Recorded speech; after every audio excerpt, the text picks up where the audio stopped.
ng kanilang distrito o kanilang sektor.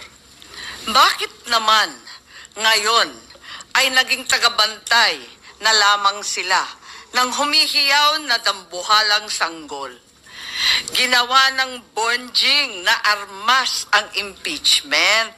Ang dating para sana sa kaayusan ng sistema, ginagawang pampagulo, panakot at sandata laban sa mga kinaiinggitan, kinaiinsecuran ng mga lulong sa kapangyarihan. Galangin naman natin ang Korte Suprema. Huwag tayong umastang Supremer Court. Supremest pa. Wala namang ganun ah.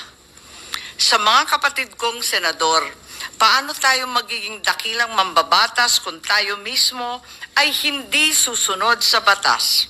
Ang boses ng Korte Suprema ay boses ng konstitusyon. At kung sino man ang sasapaw sa boses na ito ay isa lang ang tono, ambisyon. Kaya naman, mag-move on na tayo. Magtrabaho at huwag konsintihin ang isang spoiled na bonjing. Huwag nang busugin ng pabor.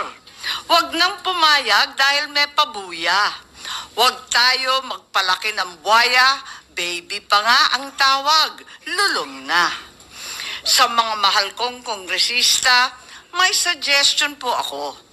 Ito suggestion lang naman, Huwag niyong masamain.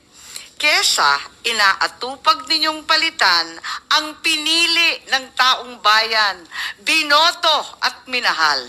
Bakit di nyo nalang palitan ang tao, kayo naman lang ang pumili? Ayaw paawat ng iba sa kaka-flex.